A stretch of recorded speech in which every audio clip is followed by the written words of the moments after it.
Assalamualaikum warahmatullahi wabarakatuh. Alhamdulillahirrahmanirrahim. Salawat dan salam semoga tercurah kepada uswah hasanah kita Nabiullah Muhammad sallallahu alaihi wasallam. Mengudara lagi dari pesantren masyarakat Jogja, bertempat tinggal di pusatnya pusat, dekengannya ya pusat. Kita buka dengan baca basmalah. Bismillahirrahmanirrahim. Baiklah sahabat ridha Allah, siapapun kita hari ini adalah seorang anak, maka jangan lupa mendoakan kedua orang tuanya, baik yang masih hidup maupun yang telah meninggal. Lalu siapapun kita hari ini adalah punya tetangga, mari kita doakan juga tetangga kita, sehingga hak kita terhadap tetangga hak terhadap kita terlunasi. Dan siapapun hari ini kita adalah dikejar dengan kematian, maka siap-siap mati kita maksimalkan waktu kita untuk bermanfaat untuk orang lain. Baiklah, hari ini kita kedatangan tamu istimewa dari Jakarta, yaitu Direktur Baitul Mal Merapi Merbabu, namanya Ustadz Rian. Insya Allah akan berbagi ilmu dengan kita.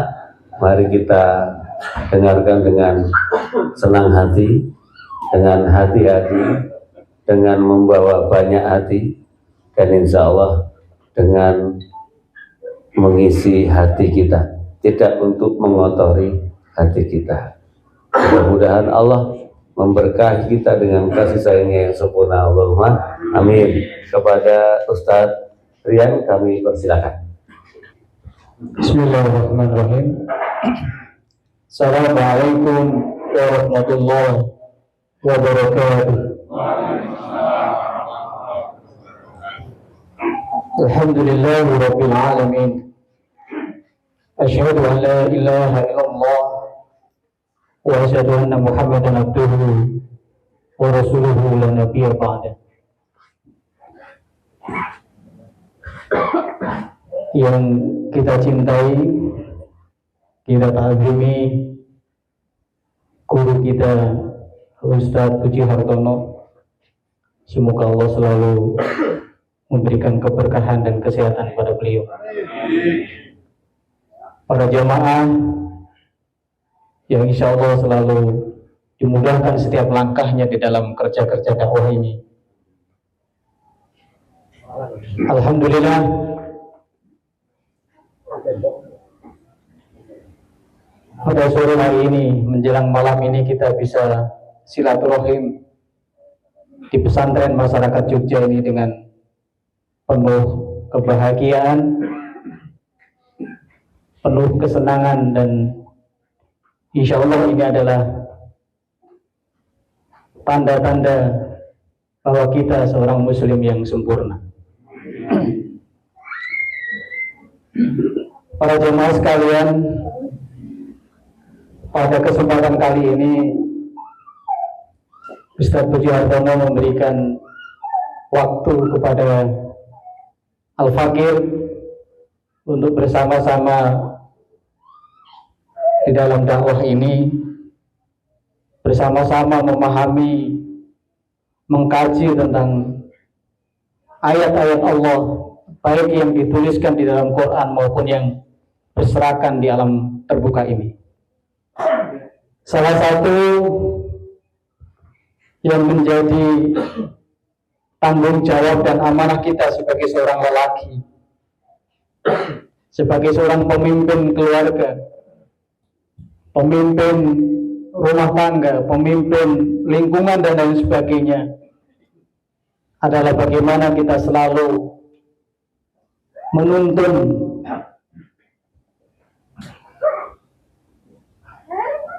keluarga kita, masyarakat kita untuk menuju kedekatannya kepada Allah Subhanahu wa Ta'ala. Dan juga yang lebih utama adalah bagaimana kita sebagai seorang pemimpin rumah tangga yang harus mengais rezeki, menjemput rezeki, dan itu salah satu yang diamanahkan kepada kita sebagai khalifah Allah di muka bumi ini. Para jemaah sekalian,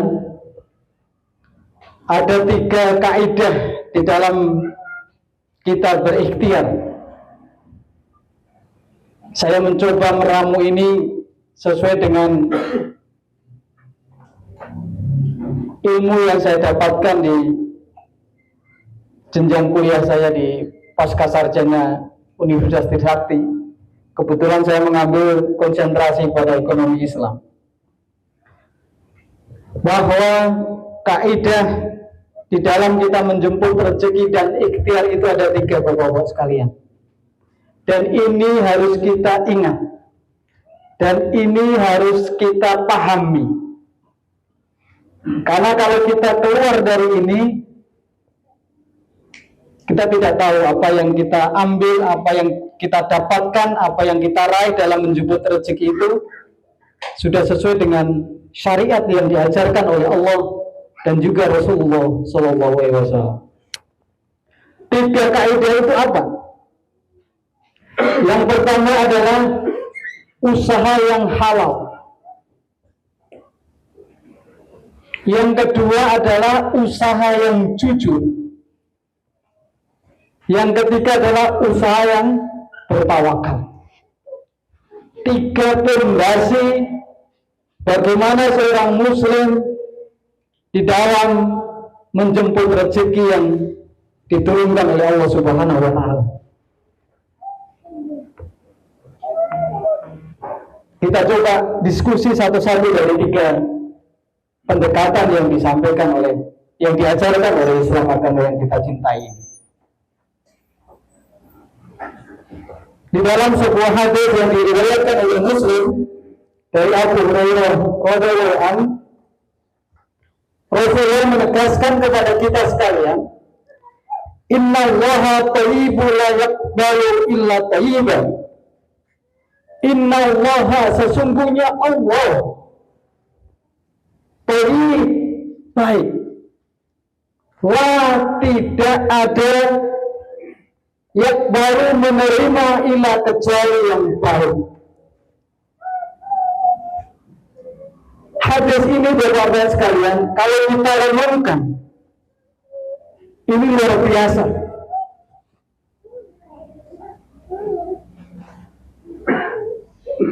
Allah itu maha baik. Harus kita yakini ini. Inna Allaha thayyib. Allah itu maha baik. Dan Allah itu tidak menerima apapun kecuali yang baik. Apa korelasinya ini dengan usaha yang halal? Apa korelasinya ini dengan ikhtiar kita menjemput rezeki? Bapak-bapak yang dirahmati Allah, para jamaah sekalian, dalam hadis ini Allah tekankan bahwa atau Rasulullah SAW sampaikan kepada umatnya bahwa fondasi pertama bagaimana kita menjemput rezeki itu adalah keridhoannya Allah Subhanahu wa taala.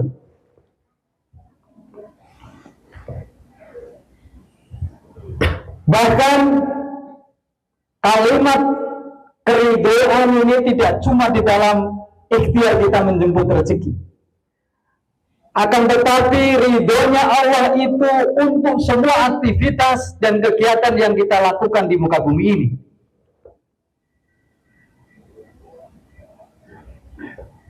Terutama adalah ketika kita berbicara pada malam hari ini dalam rangka bagaimana kita menjemput rezeki dengan satu metode usaha yang halal.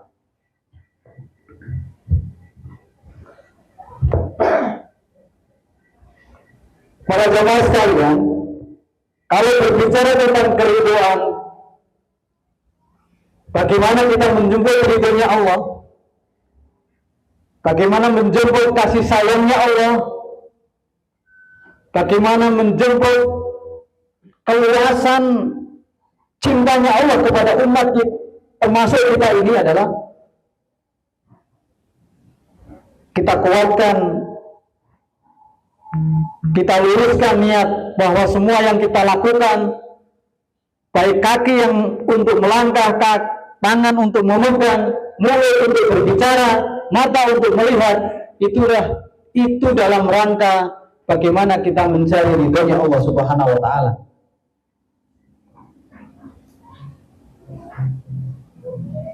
Ini yang harus menjadi fondasi membangun peradaban Islam di muka bumi ini. Menjadi fondasi bagaimana kita melangkahkan kaki kita di dalam mengarungi bahtera kehidupan di muka bumi ini.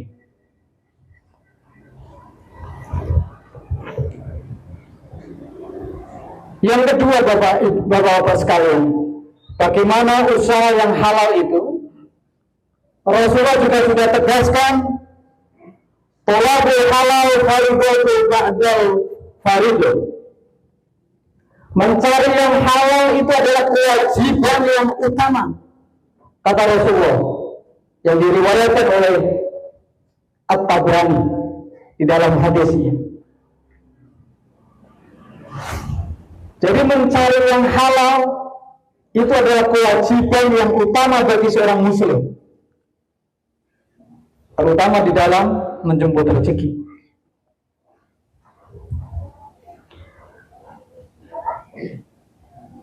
Kalau kita resapi para jamaah sekalian, hadis ini adalah bagaimana Islam itu menetapkan batasan-batasan yang baik, terutama dalam bagaimana kita mengarungi bahtera kehidupan ini.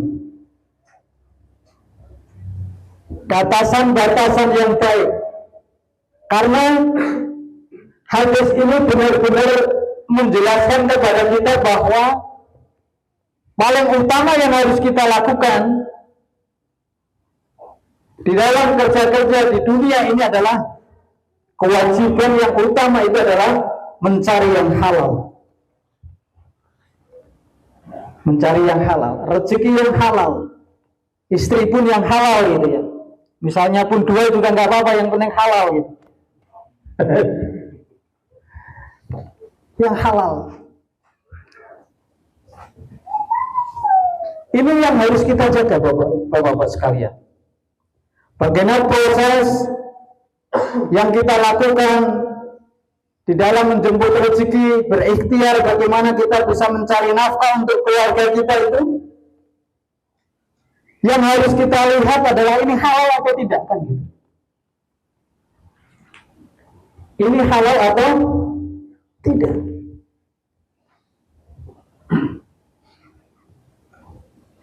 Dan proses kita bisa melihat ini halal atau tidak, ini kan kita sudah dikasih rambu-rambu oleh Islam, oleh syariat kita.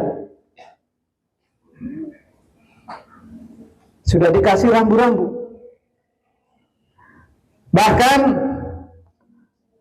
kalau kita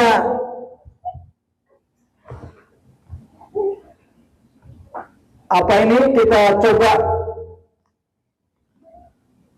mengilhami atau mengkaji beberapa ajaran Islam, bahwa ketika kita membawa barang yang tidak halal ke rumah, itu salah satu yang akan merusak suasana rumah tangga yang sakinah, mawaddah, warahmah. Jadi luar biasa Bapak-bapak sekalian, ajaran Islam yang sempurna sekali. Sampai batasan-batasan kita membawa rezeki ke rumah yang nanti akan dimakan istri, anak-anak kita pun tidak luput dari syariat. Salah satunya adalah bagaimana kita membawa rezeki untuk istri dan keluarga kita itu adalah betul-betul rezeki yang halal. Bahkan kajian kami yang berkecimpung di dunia zakat, seperti kami yang diamanahkan oleh Ustadz Puji Hartono selaku pembina kami, itu salah satu kampanye zakat itu adalah ini. Bagaimana rezeki yang ada di tangan kita, yang ada di dompet kita itu sudah kita yakini bahwa itu ada harta orang lain yang masuk di dalam harta yang kita simpan di dompet kita. Makanya sebelum dikasihkan ke istri harus dipotong dulu, harus dibersihkan dulu. Yaitu dengan apa? Dibersihkan dengan mengeluarkan zakatnya kalau sudah mencapai nisab. Nah ini ajaran yang luar biasa kalau kita resapi bersama Bapak-bapak sekalian. Bagaimana luar biasanya Islam mengatur pendapatan kita maupun pengeluaran kita itu dengan sempurna sekali. Artinya dengan kita meresapi bagaimana kita berikhtiar mencari rezeki, berpikir bahwa ini halal dan haram, itu luar biasa. Korelasinya adalah kepada keutuhan rumah tangga kita, sakinah, mawaddah, warahmah. Coba nanti direnungkan di rumah-rumah para jamaah sekalian. Bukannya menggosip, tidak, tapi coba renungkan, lihat rumah tangga yang ada di sekitar kita yang bubrah misalnya, atau tidak harmonis misalnya. Coba dilihat dari bagaimana dia mensucikan harta yang diterimanya. Apakah dalam mencari rezeki itu dalam proses atau perjalanan yang halal, ataukah ketika diterima tidak dikeluarkan zakatnya untuk kaum du'afa atau fakir miskin. Nah itu semua akan akan terlihat dengan sendirinya. Atau kita sendiri nih, masing-masing nanti meresapi, kenapa si anak saya nakal, kenapa istri saya nakal misalnya. Coba dilihat, dirunut dari proses bagaimana kita menjemput rezeki, terutama adalah tentang halal dan haram yang kita terima.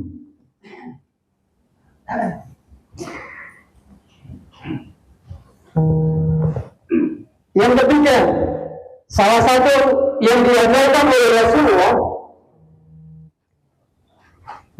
di dalam hadis yang diriwayatkan oleh Al-Baihaqi,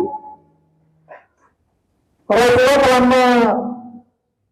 menjelaskan kepada kita, telah menyampaikan kepada kita, wahai manusia, bertakwalah kepada Allah, berbaik-baiklah dalam mencari rezeki, ambil yang halal, tinggalkan yang haram. Ini perpaduan yang luar biasa kan, dari hadis pertama, kedua, dan yang ketiga ini saling berkesinambungan, sehingga apa yang kita terima, harta yang kita miliki itu benar-benar sudah bersih, dalam artian adalah sudah halal, tidak bercampur dengan yang subhat ataupun yang haram.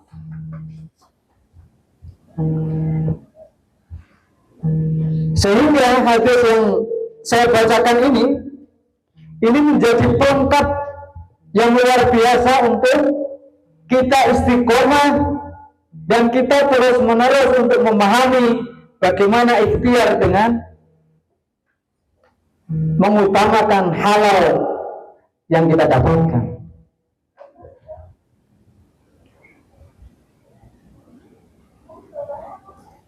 Para jemaah sekalian yang dirahmati Allah Subhanahu wa taala, Rasulullah juga menegaskan di dalam metode usaha yang halal ini, akhdul halal wa tarkul haram. Di dalam hadis ini ambil yang halal dan tinggalkan yang haram. Ambil yang halal dan tinggalkan yang haram. Jelas banget kan ini?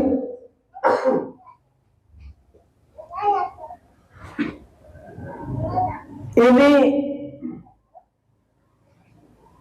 satu ajaran yang diajarkan oleh Rasulullah yang luar biasa, singkat, padat, dan jelas. Ambil yang halal, tinggalkan yang haram.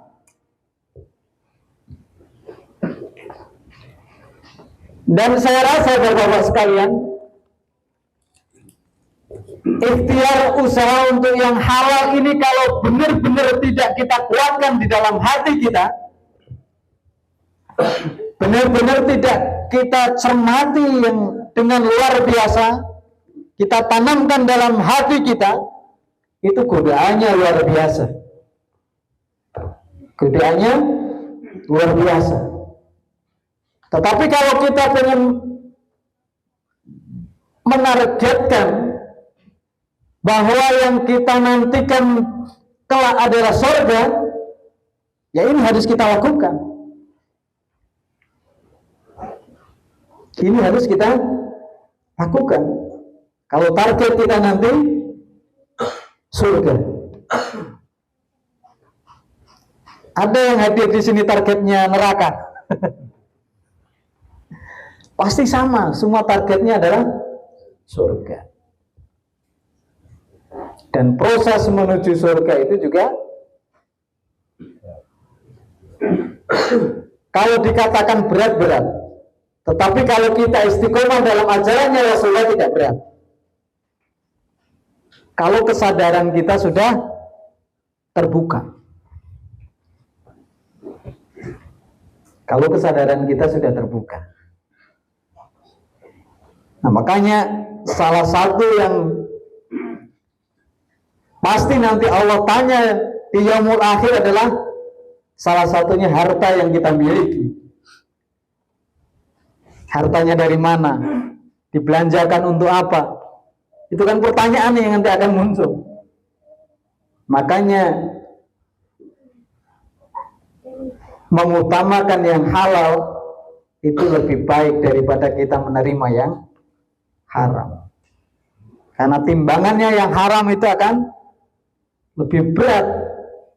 Belum tentang halal haram, masih juga dengan ibadah kita, dengan dosa-dosa kita yang lain, kan akan tambah berat.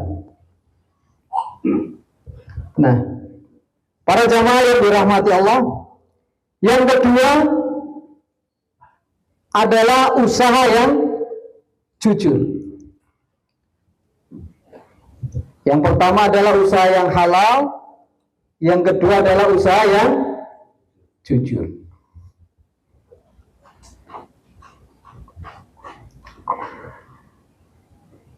Kejujuran ini selain di mata Allah itu adalah sangat-sangat dicintai oleh Allah, di mata manusia pun orang yang jujur pasti akan mendapatkan pembalasan yang luar biasa. Orang yang jujur di mata Allah dapat pahala, orang yang jujur di mata manusia, kita punya wibawa. Kita punya wibawa di mata manusia dengan kejujuran kita. Orang akan mengasihkan amanah, pasti akan melihat ini siapa sih, gitu kan.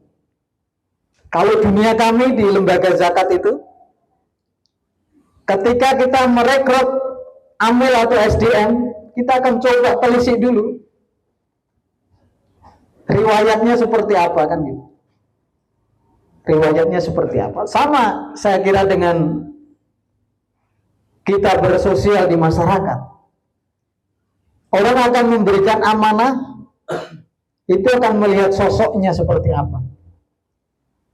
Melihat sosoknya seperti apa, karakternya seperti apa, dan yang paling penting pasti akan dilihat adalah kejujuran. itu baru di dalam sosial kemasyarakatan, apalagi di dalam proses-proses bagaimana kita mengais atau menjemput rezeki. Contohnya, orang yang punya bisnis, entrepreneur misalnya, atau pedagang dan lain sebagainya, proses kejujuran ini sangat-sangat diperhatikan di dalam ajaran Islam. Di dalam hadis yang diriwayatkan oleh Al-Bukhari dari Abu Hurairah radhiyallahu anhu, Rasulullah telah menyampaikan kepada kita sekalian, dua belah pihak dalam transaksi punya pilihan pembatalan selama mereka belum berpisah. Apabila keduanya jujur dalam transaksi tersebut, mereka mendapatkan berkah. Namun apabila ada dusta dan kebohongan yang mereka tutup-tutupi, keberkahan tersebut akan dicabut. Ini yang disampaikan Rasulullah. Bagaimana proses kita bermuamalah dengan sesama pun Islam mengajarkan yang luar biasa. Betapa sempurnanya kan Islam ini. Ini luar biasa.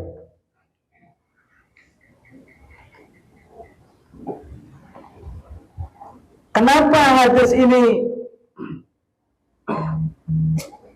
Rasulullah ajarkan kepada umatnya?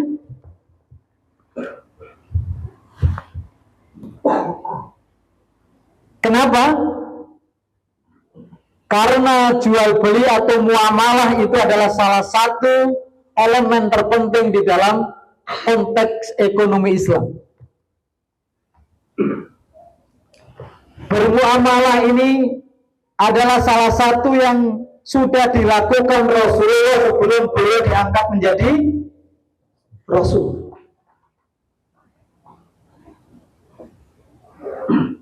Sehingga dengan pengalaman beliau, ketika dia mengemban amanah menjadi penjualnya barang-barangnya Khadijah, pasti beliau punya pengalaman yang luar biasa. Makanya Rasulullah menyampaikan ajaran yang termaktub di dalam hadis Bukhari tentang kejujuran dan di dalam jual beli ini.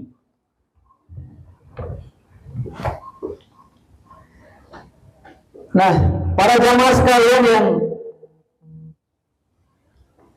dirahmati Allah Subhanahu wa taala, proses kejujuran dalam bermuamalah kita dengan sesama ini, kalau kita lakukan akan menjadi pembelajaran yang penting untuk Islam. Apa itu? Berarti Islam ini mengajarkan moral yang luar biasa kepada umatnya. Karena kejujuran itu adalah salah satu karakter dalam moral kita. Dalam moral kita. Nah, sehingga Rasulullah benar-benar memberikan pelajaran yang luar biasa tentang kejujuran, khususnya di dalam bermuamalah dengan sesama, bermuamalah dengan manusia, tidak cuma Islam, juga dengan orang lain. Karena bermuamalah itu kita tidak cuma di dalam internal Islam, Bapak-Bapak sekalian, tapi juga dengan penganut keyakinan di luar Islam. Nah, bahkan Rasulullah menyampaikan bahwa Rasulullah menjamin kepada para pedagang yang jujur itu di akhirat kelak akan berkumpul bersama para nabi. Ini luar biasa. Bagi pedagang atau para pembisnis yang jujur, Rasulullah memberikan hadiah yang luar biasa di yaumul akhir nanti, yaitu akan dikumpulkan bersama para nabi. Jadi betapa tingginya Allah dan Rasulullah dalam mengapresiasi karakter kejujuran ini. Betapa tingginya Bapak-Bapak sekalian. Orang yang jujur, terutama pedagang dan pembisnis yang jujur itu nanti akan dikumpulkan bersama para nabi di yaumul akhir. Nah, janji manis ini mosok mau kita tinggalkan? Kan pertanyaan itu. Janjinya Rasulullah, yakinkah kalau janji Rasulullah dan Allah itu pasti akan kita dapatkan? Yakin, harus kita yakini. Maka ketika Rasulullah menjanjikan ini ya dengan semangat yang luar biasa harus kita lakukan. Salah satunya adalah proses kejujuran di dalam berbisnis maupun bermuamalah. Usaha yang halal, usaha yang jujur. Yang ketiga adalah usaha dan tawakal. Ini terakhir nih, usaha dan tawakal. Nanti kalau masih kurang, ngundang lagi. Jakarta ke sini kan cepet ya. Nah, saya ambilkan salah satu kesimpulan saja ya, bahwa usaha dan tawakal ini tidak bisa dipisahkan Bapak-Bapak sekalian. Ketika kita berikhtiar, hasilnya adalah Allah. Harus kita tawarkan kepada Allah. Harus kita mintakan kepada Allah. Sehingga ketika ada seorang muslim yang punya semangat luar biasa tapi tidak punya keyakinan kepada Allah, itu tidak akan mendapatkan keberkahan. Tetapi seorang muslim ketika kita berikhtiar harus diimbangi dengan tawakal kepada Allah Subhanahu wa taala. Karena kuncinya dan hasilnya itu adalah Allah yang nanti akan menentukan. Allah yang akan menentukan, tapi kita tidak bisa diam. Manusia tidak bisa diam. Kita tetap harus ikhtiar diimbangi dengan tawakal kepada Allah Subhanahu wa taala. Dan mudah-mudahan kita yang hadir di sini diberi semangat istiqomah untuk terus-menerus mencari halal dan menjauhi dari yang haram. Terima kasih, mudah-mudahan kita dipertemukan di surganya Allah Subhanahu wa taala. Bila taufiq wal hidayah. Assalamualaikum warahmatullahi wabarakatuh.